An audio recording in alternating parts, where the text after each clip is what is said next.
Hello विद्यार्थी मित्रों આપણે આજે એક નવા ચેપ્ટર તમારા અભ્યાસક્રમનું સૌથી નાનામાં નાનું ચેપ્ટર એની વાત કરવી છે। ચેપ્ટરનું નામ છે મિત્રો વિદ્યુત ચુંબકીય તરંગો। શું છે ઇલેક્ટ્રોમેગ્નેટિક વેવ? આપણે 1 થી 3 ચેપ્ટરમાં વિદ્યુત શાસ્ત્રનો અભ્યાસ છે। 4, 5, 6 અને 7 એની અંદર ચુંબકત્વનો અભ્યાસ છે। એનો સંયુક્ત ભાગરૂપે આપણને એક ચેપ્ટર આપેલું છે, એ છે ચેપ્ટર નંબર 8। ચેપ્ટર નંબર 8માં અત્યારે 2020-21ના સિલેબસ પ્રમાણે મિત્રો તમારે સ્થાનાંતર પ્રવાહનું ટોપિક અભ્યાસક્રમમાં નથી। એના સિવાયનો જે પોર્શન છે વિદ્યુત ચુંબકીય તરંગોનું ઉદ્ગમ, તરંગોની લાક્ષણિકતા અને વિદ્યુત ચુંબકીય તરંગોનો વર્ણપટ, આ 3 મુખ્ય ભાગ આપણે આ ચેપ્ટરની અંદર ડિટેલમાં ભણવાના છે। ચલો શરૂઆત કરીએ। ચેપ્ટર નંબર 8, ચેપ્ટર 8 વિદ્યુત ચુંબકીય તરંગો।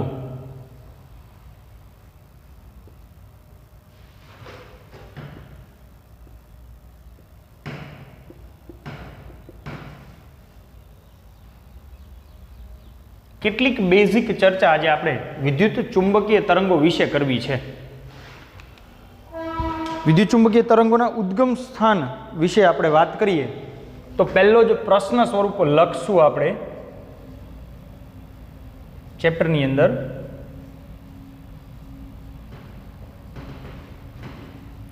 વિદ્યુત ચુંબકીય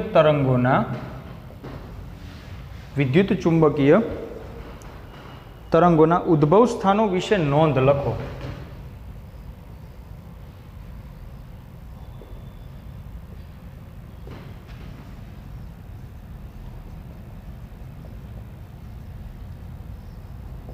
મિત્રો આ પૂછાવાને અનુરૂપ નથી, પરંતુ આપણને એના ઉદ્ગમ વિશેનો કેટલોક બેઝિક ખ્યાલ હોવો જોઈએ કે ક્યાંથી ઉત્સર્જિત થાય છે, પછી આપણે એની લાક્ષણિકતાને સમજવાનો પ્રયત્ન કરશું। એટલે સૌથી પહેલાં તો આપણે એના ઉદ્ભવ સ્થાન વિશેની કેટલીક સામાન્ય માહિતી વિશે અભ્યાસ કરશું। આપણે જાણીએ છીએ સ્થિર વિદ્યુતભાર કે અચળ વેગથી ગતિ કરતા વિદ્યુતભાર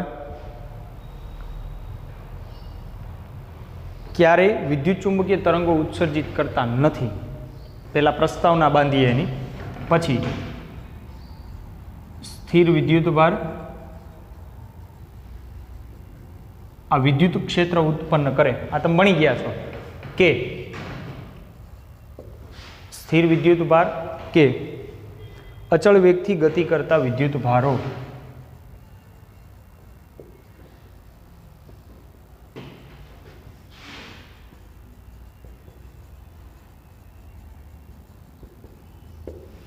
સ્થિર વિદ્યુતભાર કે અચળ વેગથી ગતિ કરતા વિદ્યુતભારો વિદ્યુત ચુંબકીય તરંગોનું ઉત્સર્જન કરતા નથી।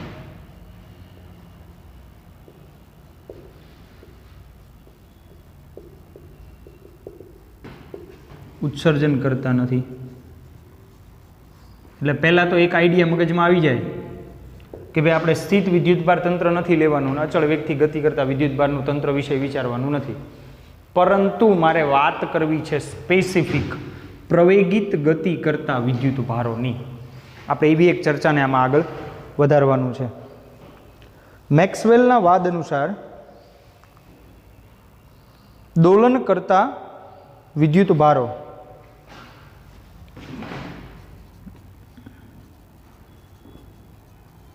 મેક્સવેલના વાદ અનુસાર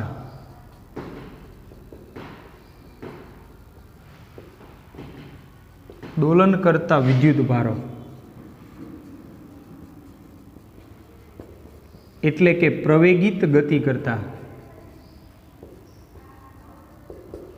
દોલન કરતા એટલે શું? પ્રવેગિત ગતિ કરતા વિદ્યુતભારો વિદ્યુત ચુંબકીય તરંગોનું ઉત્સર્જન કરે છે।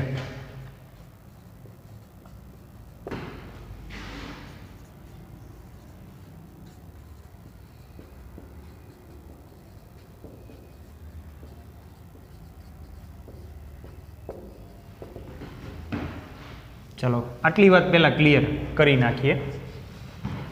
સ્થિર વિદ્યુતભાર વિદ્યુત ક્ષેત્ર ઉત્પન્ન કરે, અચળ વેગથી ગતિ કરતા વિદ્યુતભારો ચુંબકીય ક્ષેત્ર ઉત્પન્ન કરે। મારે લેવું છે બેયનું સંયોજન। એના માટે ગતિ પ્રવેગિત હોવી જોઈએ, એટલે કે દોલિત ગતિ હોવી જોઈએ. એટલે આપણે ચોખવટ કરીને મેક્સવેલે જણાવ્યું કે ભાઈ દોલન કરતા વિદ્યુત ભારો વિદ્યુત ચુંબકીય તરંગોનું ઉત્સર્જન કરે છે. પહેલી બેઝિક વાત.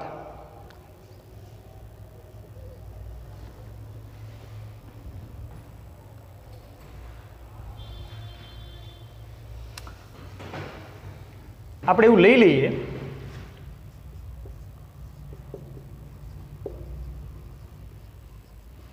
કોઈ વિદ્યુત ભાર, આપણે એમ કહીએ છીએ કે દોલન કરતા વિદ્યુત ભારો. તો દોલન કરતા વિદ્યુત ભારોની વાત કરીએ તો ચોક્કસ આવૃત્તિથી દોલન કરે, આપણે એવું ધારી લઈએ. ચોક્કસ આવૃત્તિથી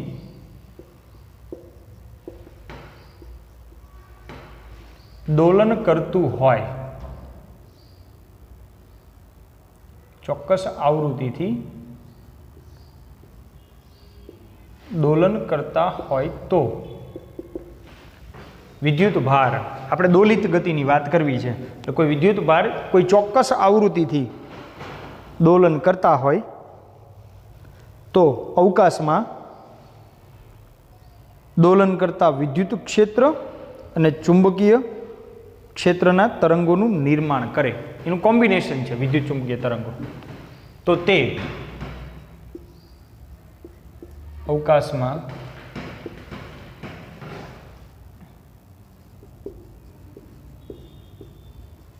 દોલન કરતા વિદ્યુત ક્ષેત્ર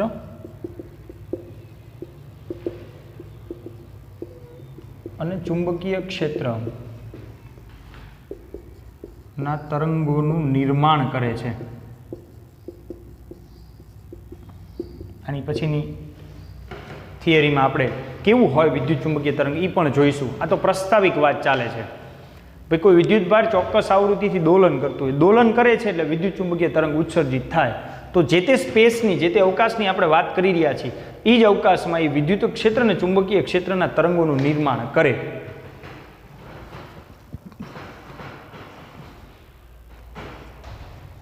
આપણે જે વાત કરી રહ્યા છીએ એ વિદ્યુત ચુંબકીય તરંગોની આવૃત્તિ જે ઉત્સર્જિત થાય છે, વિદ્યુત ચુંબકીય તરંગો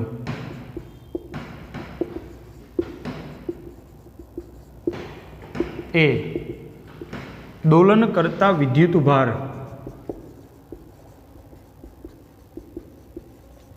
આવૃત્તિ જેટલી જ હોય છે, અલગ ન હોય. વિદ્યુત ભાર જેટલી આવૃત્તિથી દોલન કરે એટલી જ આવૃત્તિનું વિદ્યુત ચુંબકીય તરંગ ઉત્સર્જિત થાય. એટલે વિદ્યુત ચુંબકીય તરંગ માટે આ એક મુદ્દો પણ આપણે ખાસ ધ્યાનમાં લઈશું.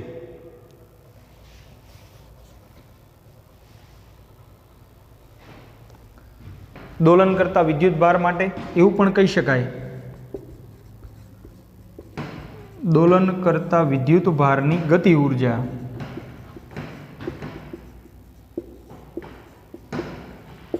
એ વિદ્યુત ચુંબકીય તરંગોની ઉર્જામાં ગતિ ઉર્જા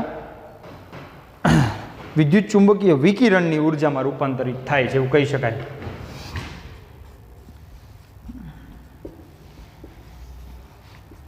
વિદ્યુત ચુંબકીય વિકિરણની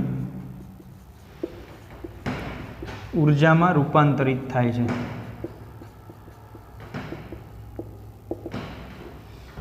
કારણ કે વિદ્યુત ભારો ગતિમાં હોય એટલે કંઈક ગતિ ઉર્જા ધરાવતા હોય. એ ગતિમાન વિદ્યુત ભારો એટલે કે દોલન કરતા વિદ્યુત ભારો વિદ્યુત ચુંબકીય તરંગોનું ઉત્સર્જન કરે, એટલે વિદ્યુત ચુંબકીય વિકિરણો ઉત્સર્જન કરે તો ગતિ ઉર્જાનું એ વિકિરણ ઉર્જામાં રૂપાંતરિત થઈ જાય. હર્ટ્ઝ નામના વૈજ્ઞાનિકે સૌ પ્રથમ વિદ્યુત ચુંબકીય તરંગો ઉત્સર્જિત કર્યા હતા. કેટલીક બેઝિક વાત કરીએ આના ઉદ્ભવ સ્થાનની, તો ઈસવીસન 1887ની વાત છે મિત્રો. આ સાલનું કોઈ મહત્વ નથી. સૌ પ્રથમ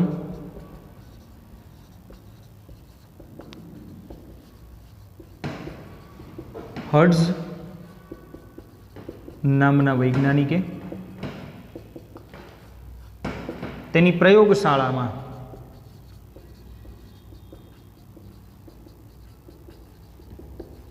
વિદ્યુત ચુંબકીય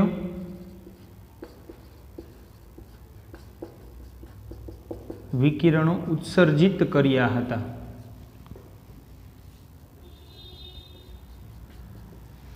હર્ઝે તેની પ્રયોગશાળાની અંદર આવા વિદ્યુત ચુંબકીય વિકિરણના ઉત્સર્જન વિશેની વાત કરેલી હતી. સૌથી પહેલી બેઝિક રજૂઆત છે. તેને આ તરંગો રેડિયો તરંગના વિસ્તારમાં હતા. આગળ જતાં આપણે ચર્ચા કરશું.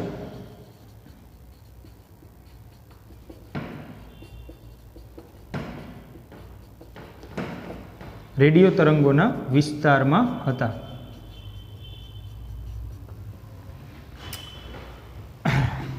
આ થઈ ગઈ વાત. હજી એક બે મુદ્દાઓને આમાં આવરી લઈએ.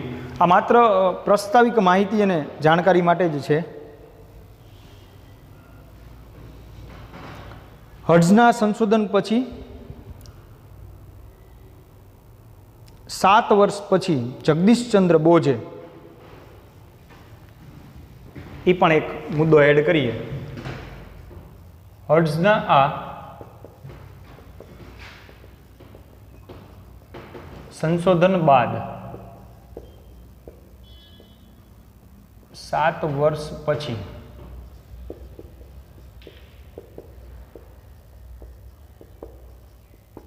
જગદીશચંદ્ર બોઝ, ઇન્ડિયન સાયન્ટિસ્ટ છે આપણા જગદીશચંદ્ર બોઝ, એને 25 mm થી 5 mm 25 mm થી 5 mm જેવી ટૂંકી તરંગ લંબાઈ ધરાવતા તરંગોનું ઉત્સર્જન અને અવલોકન કરેલું છે. 25 mm થી 5 mm ટૂંકી તરંગ લંબાઈ ધરાવતા વિદ્યુત ચુંબકીય તરંગોનું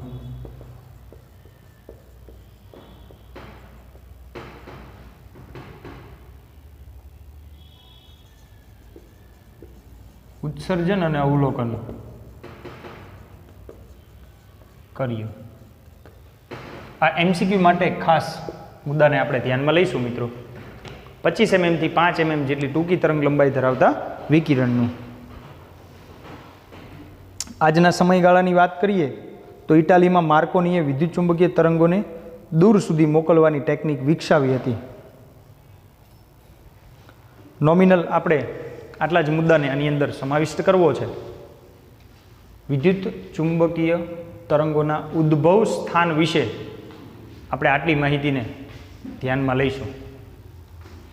સ્થિર વિદ્યુતભાર કે અચળ વેગથી ગતિ કરતા વિદ્યુતભારો ક્યારેય વિદ્યુત ચુંબકીય તરંગોનું ઉત્સર્જન કરી શકે નહીં, પરંતુ દોલન કરતા વિદ્યુતભારો જ વિદ્યુત ચુંબકીય તરંગોનું ઉત્સર્જન કરી શકે. આ ખાસ ધ્યાનમાં રાખવાની બાબત છે. એના વિશે વધારે ડિટેલમાં જોઈએ તો કોઈ ચોક્કસ આવૃત્તિથી દોલન કરતા હોય વિદ્યુતભાર તો અવકાશમાં વિદ્યુત અને ચુંબકીય ક્ષેત્રના તરંગોનું નિર્માણ કરે છે. વિદ્યુત ચુંબકીય તરંગની આવૃત્તિ દોલન કરતા વિદ્યુતભારની આવૃત્તિ જેટલી જ હોય, બંને સમાન હોય. એના પછી વાત કરીએ તો દોલન કરતા વિદ્યુતભારની ગતિ ઉર્જા વિદ્યુત ચુંબકીય વિકિરણની ઉર્જામાં રૂપાંતરિત થઈ જાય છે.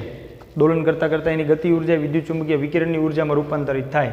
હર્ટ્ઝ નામના વૈજ્ઞાનિકે સૌપ્રથમ તરંગોનું ઉત્સર્જન કર્યું હતું અને આ સંશોધન પછી 7 વર્ષ બાદ જગદીશચંદ્ર બોઝે 25 થી 5 mm જેટલી ટૂંકી તરંગ લંબાઈ ધરાવતા વિદ્યુત ચુંબકીય તરંગોનું ઉત્સર્જન અને અવલોકન કરેલ છે. આ પ્રમાણે મિત્રો આપણો પ્રસ્તાવિક પ્રશ્ન ચેપ્ટરની અંદર લઈ શકાય છે. એ છે વિદ્યુત ચુંબકીય તરંગોનું ઉત્સર્જન. આગળ વાત કરીએ થિયરિટિકલ રજૂઆતમાં મિત્રો, તો ચેપ્ટરમાં વિદ્યુત ચુંબકીય તરંગો વિશેના કેટલીક બાબતો એને આપણે જોતા જઈએ. નાના નાના પ્રશ્ન સ્વરૂપમાં જે લાક્ષણિકતાનો પણ એક ભાગ છે.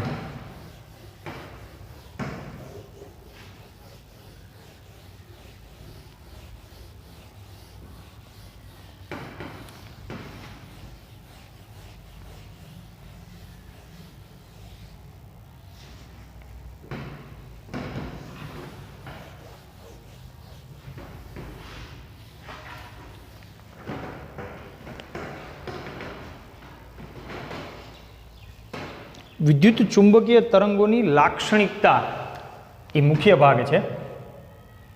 એની અંદર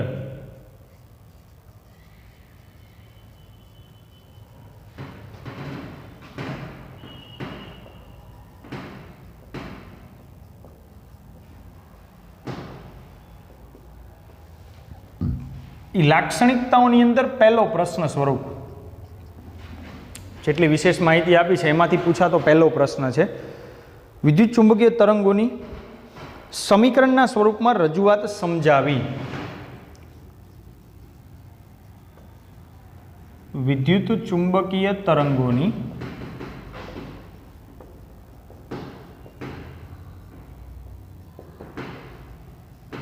સમીકરણના સ્વરૂપમાં રજૂઆત સમજાવી. એટલે સમીકરણ સ્વરૂપની રજૂઆત આપણે જોવાની છે. તરંગ સદિશ અને તરંગ આવૃત્તિની ઓળખ કરો.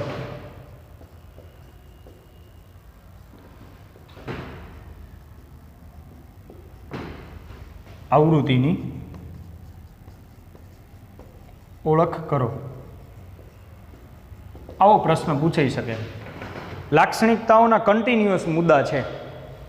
એ મુદ્દામાંથી પહેલો મુદ્દો મારે અહીંયા ધ્યાનમાં લેવો છે. લાક્ષણિકતાઓના મુદ્દામાંથી પહેલો મુદ્દો ધ્યાનમાં લેવો છે. સૌથી પહેલાં તો મિત્રો વિદ્યુત ચુંબકીય તરંગ હોય કેવું એને જોઈ લઈએ.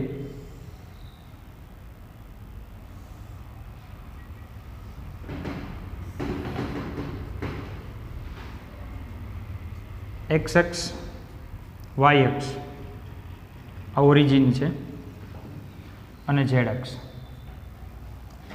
વિદ્યુત ચુંબકીય તરંગોની આ પ્રશ્ન રજૂઆતમાં જ તમારે આકૃતિ લેવાની છે.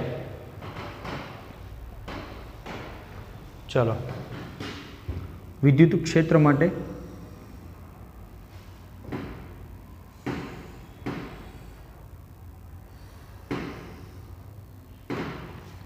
અને તે જ પ્રમાણે વિદ્યુત ક્ષેત્ર મળશે મને એ અહીંયા. ચુંબકીય ક્ષેત્ર માટે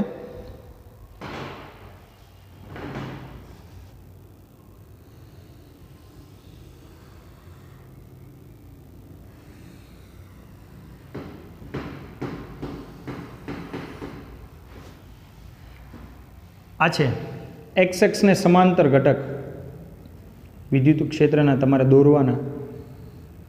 દોરતી વખતે ધ્યાન રાખવાનું ખાસ, એક્સ એક્સને સમાંતર, આને સમાંતર.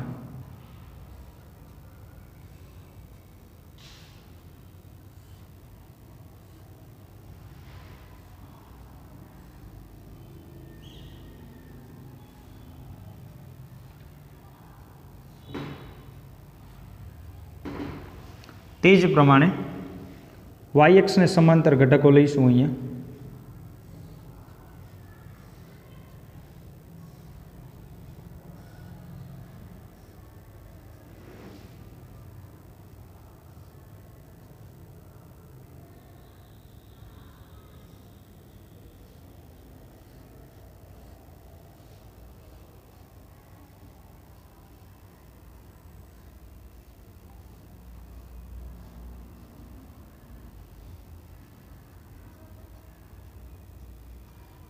આ છે વિદ્યુત ચુંબકીય તરંગો. આ જે તમને ડિઝાઇન દેખાય છે રંગોળી જેવી ડિઝાઇન, આ છે વિદ્યુત ચુંબકીય તરંગો. આ છે ચુંબકીય ક્ષેત્ર. આ પ્રમાણે હું વિદ્યુત ચુંબકીય તરંગોને દોરી શકું મિત્રો. ઝેડએક્સની દિશામાં પ્રસરણ પામતા વિદ્યુત ચુંબકીય તરંગોને મેં દર્શાવ્યા છે આકૃતિમાં. ઝેડએક્સની દિશામાં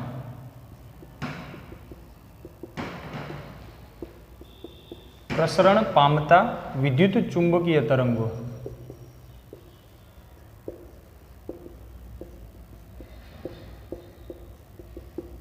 દર્શાવ્યા છે.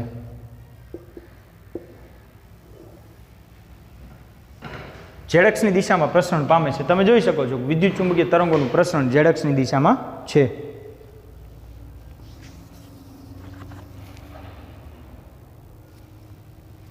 વિદ્યુત ક્ષેત્ર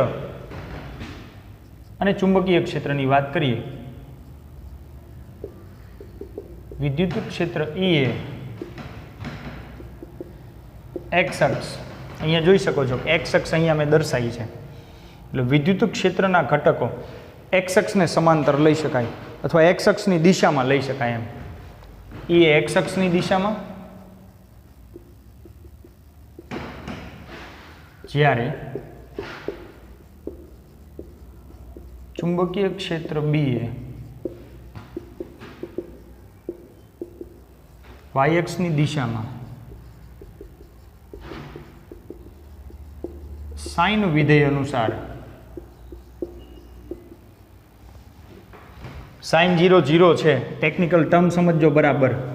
તો ઉગમ બિંદુમાંથી જે પસાર થતું હોય એ તરંગ કેવું હોય? સાઇન વિધેયનું જ તરંગ હોય, એટલે સાઇન વિધેય મુજબ બદલાય છે.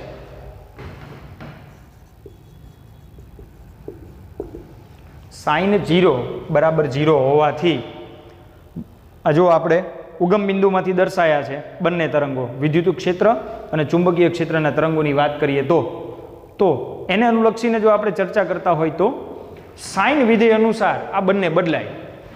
સાઇન વિધેય અનુસાર આ બંને બદલાય. આપણે જાણીએ છીએ કે ત્રણેય અક્ષ એકબીજાને લંબ હોય તો ઓટોમેટિક ઈ અને બી પરસ્પર લંબ થયા, એટલે ઈ અને બી પરસ્પર લંબ છે અને તરંગ પ્રસરણની દિશા પણ એને લંબ છે. શું લોજિક છે જોઈજો અહીંયા. અહીં ઈ અને બી પરસ્પર લંબ છે તથા તરંગ પ્રસરણની દિશા ઝેડ અક્ષ પણ તેને લંબ છે. તેને એટલે કોને? ઈને અને બીને, બેયને લંબ છે. આ ત્રણેય એકબીજાને લંબ હોય, ત્રણેય એકબીજાને લંબ હોય. એટલે હું તરંગ સમીકરણ લખતો હોય ત્યારે તો માટે તરંગ સમીકરણ Ex બરાબર E0 સાઇન. તરંગોની વાત કરીએ તો તરંગ સદિશ પણ મારે વ્યાખ્યાયિત કરવો પડે. પ્રસરણની દિશા, આ દિશામાં કાપેલું અંતર એટલે ઝેડ છે, તો મારે વાત કરવી પડે કે ઝેડ, અને અનુકૂળ કળા ઓમેગા ટી એટલે કે ઝેડ માઇનસ ઓમેગા ટી. આ એક્સનું સમીકરણ થાય. Ex બરાબર E0, આ સમીકરણ ડાયરેક્ટ સ્વીકારવાનું છે. સાઇન વિધેયનું સમીકરણ છે. એ જ પ્રમાણે BY is equal to B0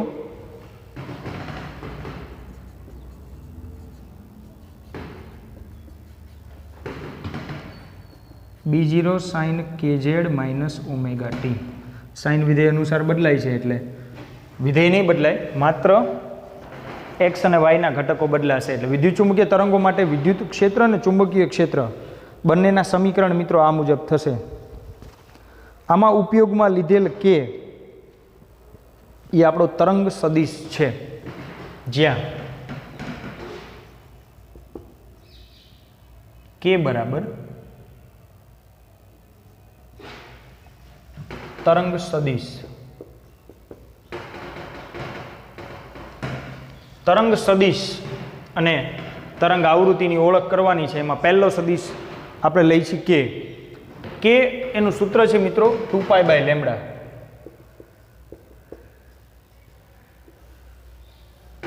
કે બરાબર 2π/λ. આપણે માત્ર સમીકરણ રજૂઆત જોઈ છે. Ex બરાબર E0 વિદ્યુત ક્ષેત્રનો મહત્તમ કંપ વિસ્તાર ને B0 ચુંબકીય ક્ષેત્રનો મહત્તમ કંપ વિસ્તાર થાય. તરંગ સદિશની દિશા પણ તરંગ પ્રસરણની દિશામાં જ છે.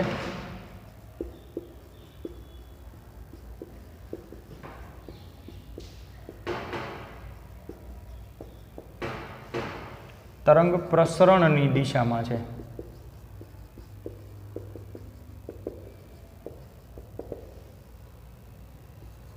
ઓમેગા કોણીય આવૃત્તિ છે,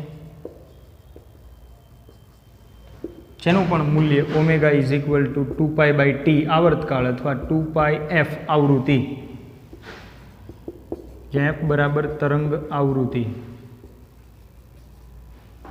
તો આ પ્રમાણે આવૃત્તિ અને તરંગ સદિશ એને હું દર્શાવી શકું છું. સામાન્ય સંબંધ એકબીજા સાથેનો વ્યાખ્યાયિત કરવો હોય તો આપણે વધારે વિશેષમાં આગળ જઈ શકીએ. આટલી રજૂઆત આપણે આમાં દર્શાવવાની છે.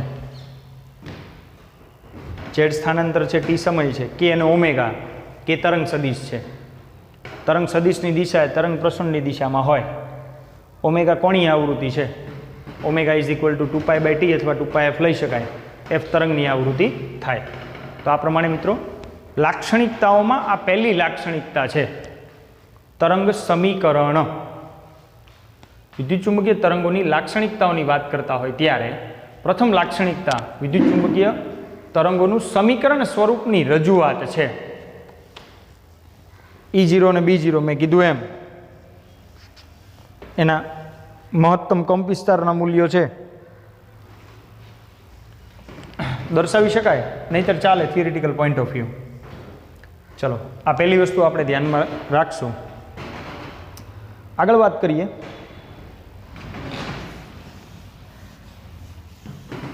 મુખ્ય ટોપિક છે લાક્ષણિકતાઓ.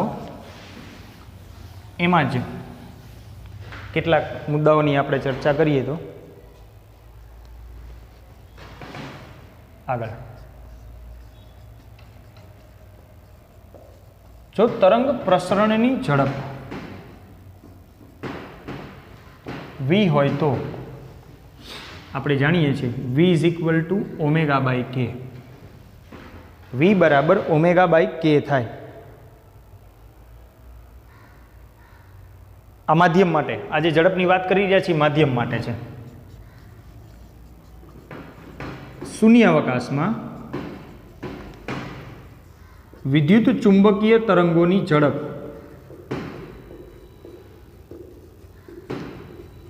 આપણે જાણીએ છીએ c બરાબર 3 × 10⁸ મીટર પ્રતિ સેકન્ડ હોય તો, એટલે કે c હોય તો c is equal two ω/k થાય.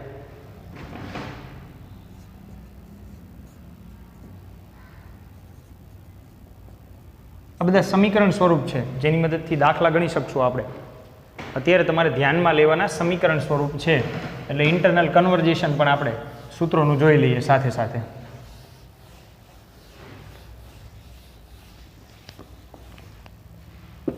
આગળના ચેપ્ટરની અંદર આપણે સી માટે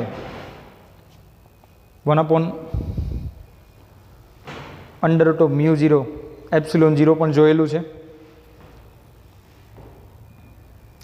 C is equal to f લેમ્બડાને અહીંયા સમજવાનો પ્રયત્ન કરીએ. ચલો આગળ. હવે ઓમેગા ઇઝ ઇક્વલ ટુ તમે જાણો છો 2πf is equal to c × k. માટે 2πf is equal to c, આ થશે 2π/λ, 2π ઉડી જશે. c is equal to λ into આવૃત્તિ. આ પણ એક સમીકરણ આપણે ધ્યાનમાં લઈશું. આ ઝડપ છે ને એ આવૃત્તિ છે, ધ્યાન રાખવાનું, તમારે સ્પેસિફિક ધ્યાન રાખવાનું. અને વિદ્યુત ચુંબકીય તરંગ માટે લાક્ષણિકતાનો બીજો ભાગ લઈએ તો હંમેશા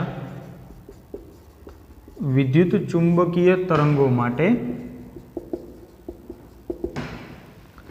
c બરાબર E0/B0 થાય. E0 વિદ્યુત ક્ષેત્રનો મહત્તમ કંપવિસ્તાર છે અને B0 ચુંબકીય ક્ષેત્રનો મહત્તમ કંપવિસ્તાર છે. c ઇઝ ઇક્વલ ટુ શૂન્યાવકાશ માધ્યમ માટે E0/B0 આપણે લઈ શકીએ. તો આ સમીકરણ રજૂઆતને પણ આપણે અત્યારે ધ્યાનમાં લઈશું. આપણો મુખ્ય ટોપિક ચાલી રહ્યો છે મિત્રો, વિદ્યુત ચુંબકીય તરંગોની લાક્ષણિકતાઓ. આ લાક્ષણિકતાઓની વાત કરતા હોય ત્યારે મેં એક પ્રશ્ન સ્વરૂપ તમને સમજાયો. બીજું, લાક્ષણિકતાઓના જ ભાગરૂપે આપણે તરંગ પ્રસરણની ઝડપ ω/k ના પદમાં લઈ શકીએ. બંને વ્યાખ્યાયિત જ છે, k અને ω. c is equal two ω/k પરથી ω is equal to c × k કિંમત મૂકતા મને c is equal to f lambda જે સંબંધ છે આવૃત્તિ અને તરંગ લંબાઈ વચ્ચેનો સંબંધ અને ઝડપનો એ વ્યાખ્યાયિત થઈ જાય. અને વિદ્યુત ચુંબકીય તરંગોની લાક્ષણિકતાના ભાગરૂપે આપણે એમ કહી શકીએ કે E/B નો ગુણોત્તર મને c આપે, જેને આપણે ધ્યાનમાં લઈશું. આ પ્રમાણે વિદ્યુત ચુંબકીય તરંગો વિશે ધીરે ધીરે આપણે બધી બાબતોને સમજતા જઈશું. હાલ પૂરતું મિત્રો તમારે વિદ્યુત ચુંબકીય તરંગો માટે આપણો જે પહેલો પ્રશ્ન સ્વરૂપ છે, આગળ આપણે પ્રસ્તાવિક વાત કરી હતી ઉદ્ગમ સ્થાન વિશે, કે દોલન કરતા વિદ્યુત ભારો વિદ્યુત ચુંબકીય તરંગોનું ઉત્સર્જન કરે છે. આ બરાબર ધ્યાનમાં તમારે લેવાનું છે. વિદ્યુત ભારો કેવા હોવા જોઈએ? દોલન કરતા વિદ્યુત ભારો હોવા જોઈએ. બાકીની આપણે એક થિયરી સ્વરૂપ અને લાક્ષણિકતામાં એક ભાગ આપણે જોયો છે. હવે પછીની રજૂઆત મિત્રો ચેપ્ટર રિલેટેડ હવે પછીના નેક્સ્ટ લેક્ચરમાં જોઈશું. Thank you.